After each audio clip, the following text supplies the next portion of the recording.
Lo dijo él. A primera hora. Finalmente, ¿no? Las entrevistas que siempre le habíamos hecho a Carlos de Tomaso habían sido virtuales. Hoy aprovechamos que está por acá, por Quito. Es cada 15 días panelista del programa de Teleamazonas de lunes a lunes, que lo lidera la apreciada Andrea Bernal.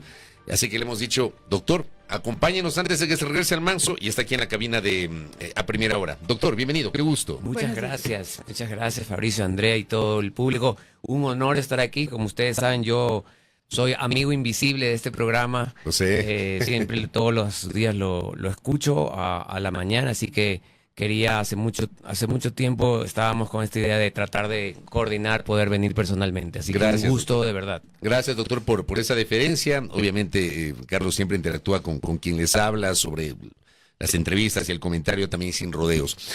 ¿Cómo entendemos a esta hora, Carlos, este conflicto recurrente entre el Ejecutivo y la Corte Constitucional, que tuvo evidentemente su pico más alto el año pasado? Incluso hubo dos marchas, una en Quito, otra en Guayaquil? Como que había bajado un poquito las tensiones cuando la Corte autorizó o dio el aval para la consulta popular que buscaba la instalación de una asamblea constituyente, que finalmente no tuvo los votos, y se ha vuelto, digamos, a calentar un poquito el ambiente a partir de la última resolución vinculada a los temas eléctricos. ¿Cómo entender este conflicto, Carlos? Gracias. A ver, una Corte Constitucional siempre va a estar sujeto a estas tensiones, ¿no es cierto? Porque de lo contrario sería motivo de que nos preocupemos. Si no se generaran tensiones entre el poder y la Corte, nos deberíamos preocupar. Estas tensiones se generan por un lado, me da la impresión a mí, unas visiones distintas de lo que puede significar ciertos artículos de la Constitución, unas visiones distintas de lo que puede significar la realidad que a lo mejor mira el gobierno, pero el marco que tiene la Corte, porque la Corte tiene un marco. La Corte vive la misma realidad que vivimos todos, pero su marco de actuación está dado en un libro que se llama Constitución. Entonces puede ser que desde ese punto de vista se generen esas tensiones. Creo que en algunos casos las posiciones de gobierno a mí me han parecido equivocadas, y en otros casos también las posiciones de la Corte me han parecido equivocadas, como esta última, por ejemplo. A mí me parece un error de la Corte, no el suspender, no, salgamos del caso específico, sino no usar las herramientas que tiene la Corte para el control de constitucionalidad, cuya última opción es la expulsión de una norma.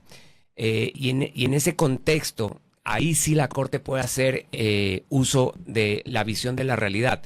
La ley le da a la Corte la posibilidad de, dependiendo cuánto sea el caos que puede generar una expulsión de una norma, le da herramientas a la Corte para causar menos daño. Entonces ahí tenías muchas opciones. Una inconstitucionalidad condicionada era una opción. Otra era, la declaro inconstitucional, pero difiero los efectos. Es decir, esta inconstitucionalidad va a empezar a regir después de 6 meses, de tal forma que en esos 6 meses... para reformar la lo ha usado la Corte, lo ha usado. Claro, le dice a la Asamblea, te doy 6 meses para que tengas tiempo de cambiar este numeral 1, que nosotros lo vemos mal, o el otro era, por ejemplo, también pues darle una interpretación a la ley. La Corte también puede darle una interpretación, lo ha hecho en muchos casos. Hace poco hizo una interpretación la Corte sobre justamente qué pasa cuando el presidente de la Judicatura, hay un cese final del presidente de la Judicatura, hizo una interpretación al artículo 162 de la ley. Entonces, hay herramientas que, más allá de que podían usarlas para no generar tensiones, son herramientas que los principios constitucionales te dicen que debes usar. La última opción es la expulsión. La expulsión genera, en toda expulsión en materia jurídica, genera un sismo. Y la Corte se fue al tramo más extremo, que fue la expulsión.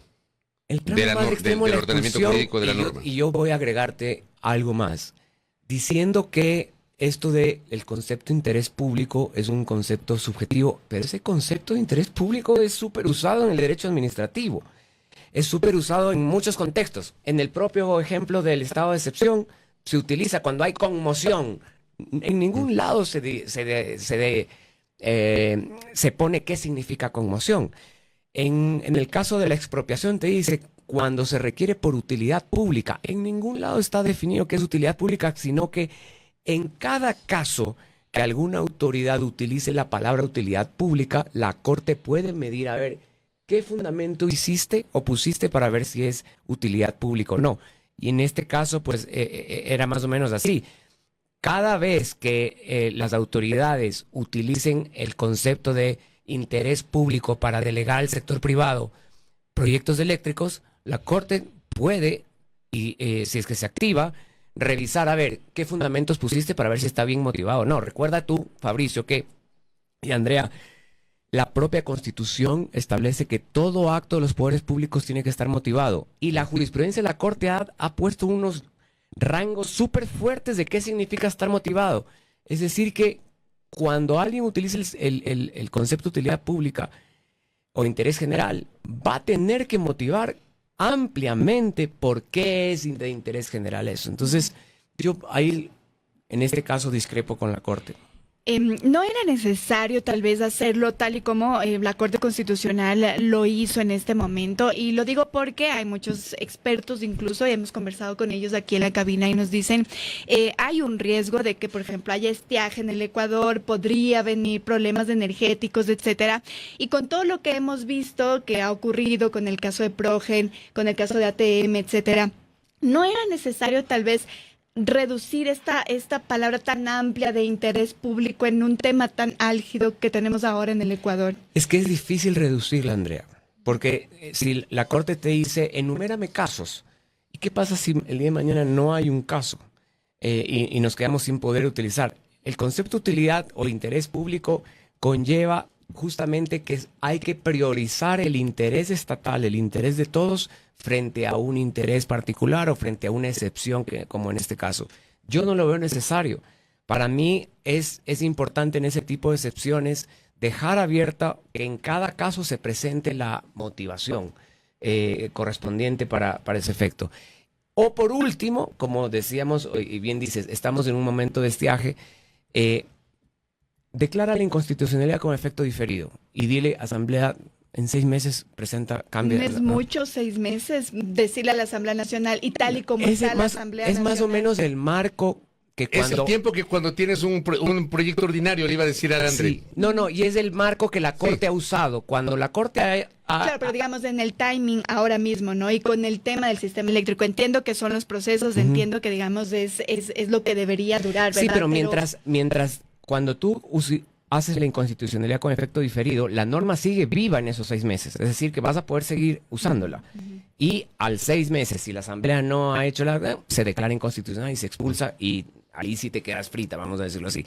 Entonces, me parece que habían herramientas, me parece que en esto la Corte también tiene que mirar, y el escrito de Enrique Herrería es, bueno, ¿y qué va a pasar con todos los otros artículos que están en la legislación que utilizan esos términos? Y eso sí te puede generar muchas dudas en la aplicación de varias figuras de derecho administrativo, de si ya para este caso la Corte dijo que ese término es inconstitucional porque es muy, muy subjetivo, entonces, ¿qué va a pasar con las otras figuras? Y esas son cosas que a mí también me quedan pues en el ambiente. Y es necesario, sobre todo, ¿no?, que responda la Corte Constitucional respecto de estos cuestionamientos que ha dado el gobierno. Pero tanto como lo de forma, o digamos, lo de forma también importa, ¿verdad? Otro lado, esta otra cara de la moneda, de cómo hay este conflicto gobierno versus Corte Constitucional. Veíamos a la presidenta Daniel Noboa poner incluso nuevamente las caras de los jueces de la Corte Constitucional. Usted nos decía al principio,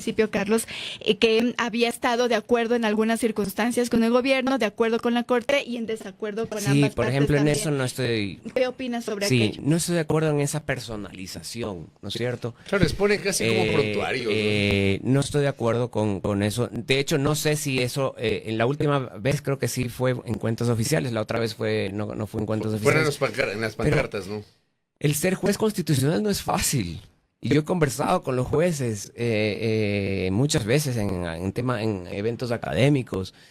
A mí me encantaría algún día estar ahí, pero ni siquiera me siento preparado, fíjese.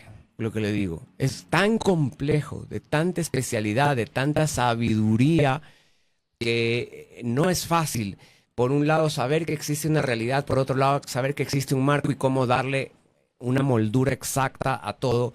Sin embargo, yo soy totalmente, pues, me encanta hablar de los consensos. Yo no vería mal que se puedan reunir autoridades con la Corte, que puedan hacer un cruce de ideas, y me parece que hasta en eso, ¿qué puede tener de malo? Pero yo pregunto, Carlos, porque me da la impresión que el problema en realidad es la Constitución. Es decir, la Corte, creo yo, está haciendo su trabajo. Al final yo coincido, mientras una Corte, una alta Corte garantice independencia, podemos estar de acuerdo o en desacuerdo con sus decisiones, pero estar seguros de que esas decisiones fueron independientes, ¿ya? Insisto, podemos discrepar en las razones, etcétera. Pero frente a esto, me parece a mí que para dejar de lado esta discusión, debería, si el gobierno tiene interés, en fomentar un proyecto de reformas a la Constitución. ¿Qué sé yo? El tema eléctrico, el tema de sectores estratégicos. El presidente Noboa ya tiene más de 2 años en el poder, tiene 24 meses en el poder. 26, 24, 25, 26 meses, casi 26 meses en el poder. Y no ha enviado un proyecto en ese sentido de reformas a la Constitución, bueno, que bien podría echar mano de la mayoría que tiene la Asamblea. Bueno, ha enviado algunos proyectos, pero no en el ámbito económico. Intentó cambiar la Constitución completa en este ámbito económico, por ejemplo, pero es que ya está la excepción en la Constitución. Recordemos que no hay una prohibición de delegar a los sectores públicos. Lo que tiene que explicar es cuál es el interés público. Claro, ni siquiera... ¿O cuál es la excepcionalidad? ¿Por qué es excepcional? Claro, la Constitución te dice la excepcionalidad, ¿no es cierto? Uh-huh. Y te dice la excepción de acuerdo a las causales establecidas en la ley, así lo dice. Entonces hay una delegación constitucional hacia el aparato legislativo para que el aparato legislativo, la Asamblea, sea la que determine las causales de ley. Lo ha hecho. Entonces, en este ámbito específico, por ejemplo, estamos en un tema de problemática a nivel legal. A la Corte no le gusta el numeral 1, pero no declaró inconstitucional el resto de numerales. Es decir, que se puede hacer delegaciones al sector privado por varias otras formas. Sí queda afectada un tipo de forma para mí. Pero ahí, por ejemplo, usted está confirmando que se instaló una falsa narrativa ese fin de semana, diciendo que se prohibía la participación del sector privado, lo cual claro, no es cierto. Era imposible generalizar porque hay pero se lo hizo ese fin de semana. varios tipos de... Primero, hay unas energías que directamente se puede, que es las de la fotovoltaica, etcétera. Las energías renovables. Sí, pero sí queda para mí un grupo de energías como la hidroeléctrica y la térmica va a quedar afectada con esta inconstitucionalidad para efectos de los proyectos hasta que se saque de nuevo esto del numeral, nuevamente el numeral 1. Entonces, me parece que ahora vamos a este tema de las reformas. Las reformas, recordemos, Fabricio y Andrea, las reformas tienen un año de trámite, entre el primer y segundo debate tienen ese año, más una consulta popular, que nuevamente es, bueno, vamos a ir de nuevo a una consulta popular, no necesariamente la gente entiende qué es lo que se está votando, es complejo, ¿no? Una de las cosas por las que yo estaba a favor de la constituyente era por esto, otra era por esto del Consejo de Participación Ciudadana, que Fabricio hablaba hace un rato. Fabricio decía, estos concursos, ¿cómo pueden ser? Ese concurso, esa comisión ciudadana, que usted estaba hablando, Fabricio, está en la Constitución. La Constitución dice que las autoridades se nombran por el Consejo de Participación Ciudadana, pero que el proceso lo maneja una comisión ciudadana de selección conformada por 10 personas, 5 de acá y 5 de acá. Y tengo ahí algunas cosas para discutir de lo que estaba hablando. Por favor. Número 1.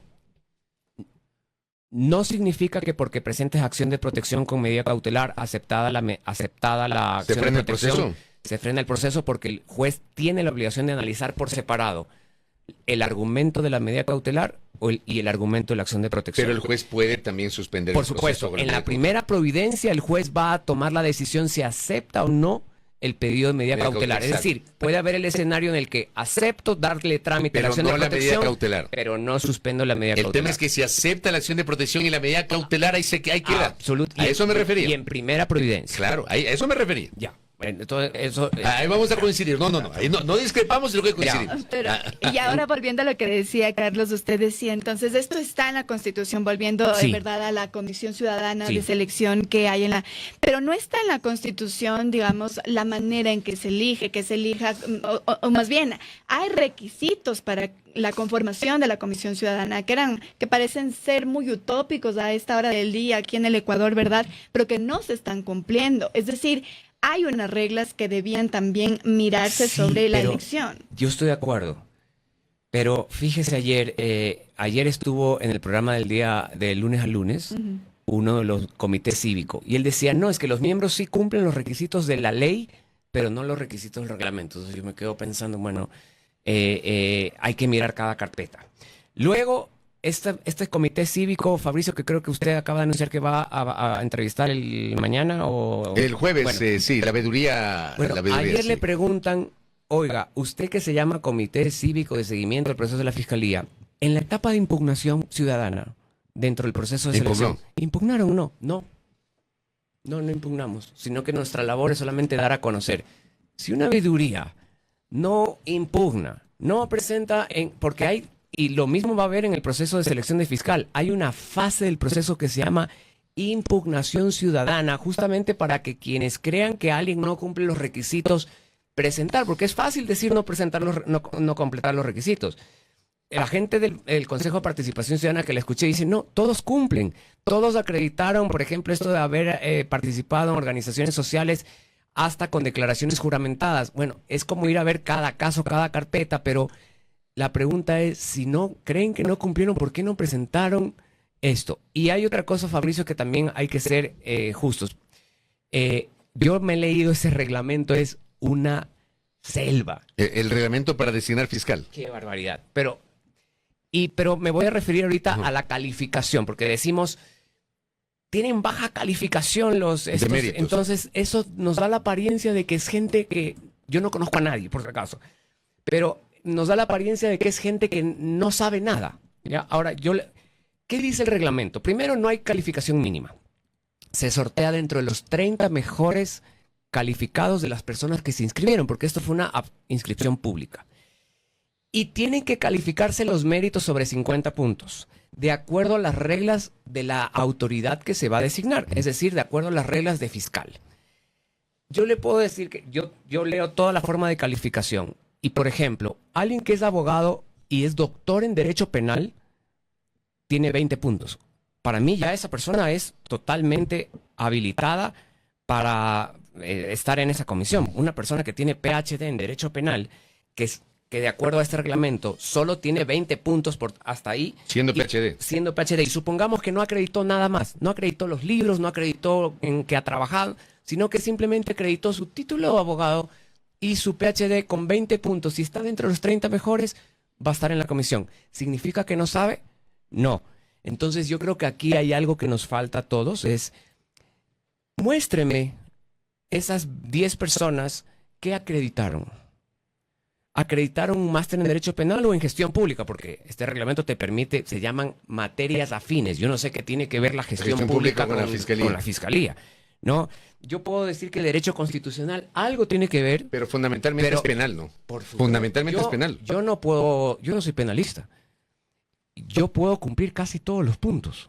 Y entonces ahí yo digo, en esta fase de méritos, la parte del puntaje a mí no me gusta mucho, porque aquí deberían completar las altas calificaciones quienes sean expertos en derecho penal. Pero lo que quiero decirles es que no necesariamente al ver la calificación tenemos que pensar que esa persona no tiene probidad. No tiene probidad, porque le estoy poniendo el ejemplo.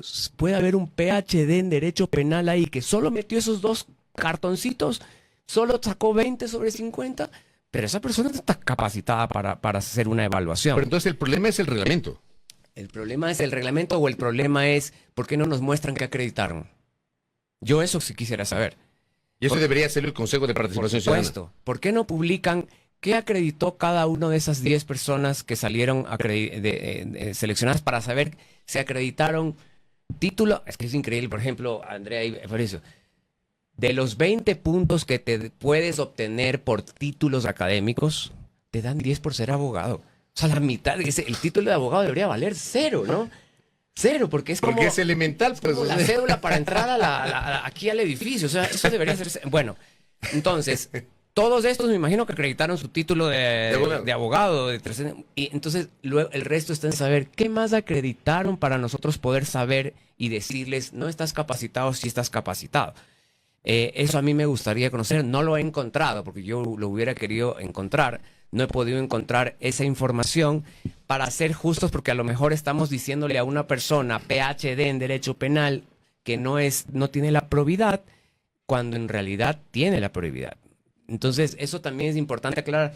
Solamente para repasar, fíjese, hay 18 puntos por educación, es decir, títulos, 2 puntos por cursos de capacitación, 15 puntos por experiencias laborales, ya sea en sector público o sector privado, 10 puntos por experiencias específicas, ahí sí como habiendo sido fiscal o lo que sea, y también tienes unos puntos por acción afirmativa, por ser miembro de comunidad, pueblo, nacionalidad indígena, por ser ecuatoriano que vive en el exterior, por estar en los quintiles 1 y 2 de pobreza, por discapacidad, ser héroe, tener una enfermedad catastrófica, vivir en Galápagos o en la región amazónica, te puedes obtener hasta 1 punto por extra.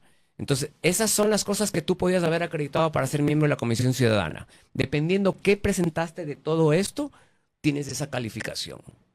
Ok, ahora, ¿qué decir sobre, digamos, este tema siempre está en la conversación, pero de manera esporádica, ¿verdad? O sea, se activa, digamos, el foco cuando, no sé, renuncia la fiscal Diana Salazar, se activa el foco, luego se apaga nuevamente, pero cuando se apaga esa vigilancia, si así se quiere, ciudadana hacia al Consejo de Participación, pasan cosas. Y lo que pasó, por ejemplo, en junio del año pasado, cuando se hicieron también reformas al reglamento para la elección de fiscal general, hubo quienes dijeron que esas reformas eran inconstitucionales, pero no hubo, tal vez, si se quiere, esta vigilancia, no sé si mediática, ciudadana, etcétera. ¿Cómo hacer para entender primero aquello? Es decir, que mientras no hay esa vigilancia, entonces ocurren cosas que luego terminan en esto que... Es buena la pregunta, porque, por ejemplo, hace 6 meses discutíamos si se podía poner como prohibición para participar el haber patrocinado causas, por ejemplo, de narcotráfico. Y en esa época hubo mucha discusión, no, que no se puede satanizar a los abogados, no, que eso afecta el derecho a la presunción de inocencia. Pero hoy en día, ¿qué ha pasado? Después de lo que hemos pasado, nos damos cuenta que eso debería estar ahí. Y no está. ¿Qué está? El haber sido llamado a juicio en casos de terrorismo, narcotráfico, pero no el haber patrocinado. Entonces, por ejemplo, eso es algo que yo quisiera que se corrija antes de que se convoque. Estamos a horas de que se convoque. Yo quisiera que esa parte se corrija. ¿Se podría corregir? El Consejo de Participación Ciudadana tiene la facultad reglamentaria. Tú lo que no puedes es cambiar las reglas cuando ya convocas, ¿no es cierto? Pero sí lo puedes hacer en este espacio. Para mí lo puedes hacer. Creo que hay 2 o 3 cosas que yo haría rápido con este reglamento. Decirles también algo que a lo mejor... Todo el mundo dice, esto se va a definir en el examen oral. Creo que Fabricio decía que Bueno, así pasó con la doctora Salazar, ¿no? Este reglamento, Fabricio, entre lo que presentó, ¿se acuerda el señor Verduga? A lo que está ahora, tuvo muchos cambios. ¿Cómo no? Hoy en día, les quiero contar, que no sé si han visto el detalle.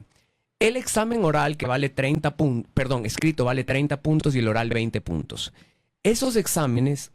La comisión de participación, esta comisión seleccionadora tiene que escribirle a todas las facultades de las universidades, deme 10 nombres de profesores, expertos en estas materias. Cuando les llegue todos los nombres y verifiquen que son expertos en esa materia, se va a hacer un sorteo y van a quedar 30. Otra comisión. Se llama comisión de expertos, que va a estar acompañada por otra comisión que es una comisión de informática que los va a acompañar. Esos expertos son los que van a hacer las 3,000 preguntas escritas del examen escrito. Esos expertos son los que van a tomar la prueba y esos expertos son los que van a calificar. No la comisión seleccionadora, esos expertos. Y en el examen oral, esos expertos van a hacer los 20 casos hipótesis que tienen que desarrollar la audiencia, que es alegato de entrada, testimonio, pruebas y cierres. Esos comités de expertos van a preparar los 20 casos hipotéticos, van a estar en tribunales calificando, tribunales compuestos por un miembro de la comisión seleccionadora, pero 2 académicos, es decir, los académicos hacen mayoría. y ellos son los que otorgan la calificación final de esa prueba Pero oral. eso más bien está interesante. Sí, esa por parte. eso le digo, esto ha cambiado, es decir, que esta comisión de la que estamos discutiendo, esa sí va a calificar los méritos, estos puntajes por títulos, esos sí van a hacer, Ya. pero en la parte de examen oral... Que es la parte subjetiva, digamos. así. Exacto. Y incluso en la del examen oral te dice 10 puntos por los alegatos de entrada y salida y 10 puntos por lo que es la teoría del caso y la ejecución de pruebas.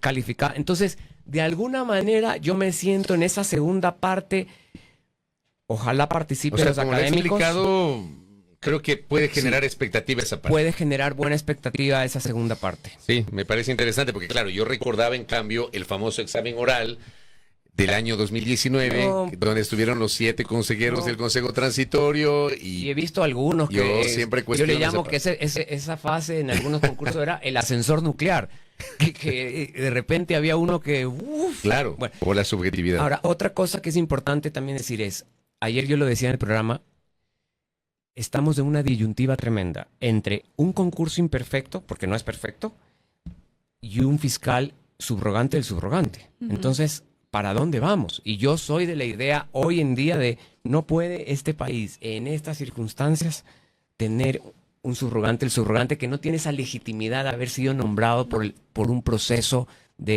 previsto en la Constitución.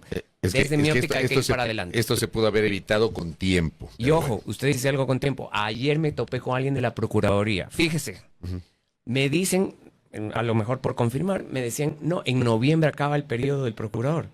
Ya deberíamos estar pues en pleno proceso de comisión de elección ciudadana para el nombramiento del procurador. Y otra vez probablemente no vamos a llegar. Es que yo no entiendo. Qué Si barbaridad. solo se dedican a eso, ¿por qué no puede haber un concurso a tiempo? ¿No? Lo mismo que pasa con el Consejo Nacional Electoral. Y eso ya no sé ni cuántos años 3 tienen. años prorrogados. Y creo que ahorita volvieron a entrar en año electoral Claro. y ya están prorrogados otra vez. Ya ahora en febrero empieza el año electoral. Sí. Carlos de Tomaso, gracias por la grata gusto. visita. Gracias, que doctor. sea la primera y no la última. Les prometo. Gracias. Carlos de Tomaso, que ha estado acá con nosotros, constitucionalista en A Primera Hora. Primera plana. Todas las noticias, todas las voces.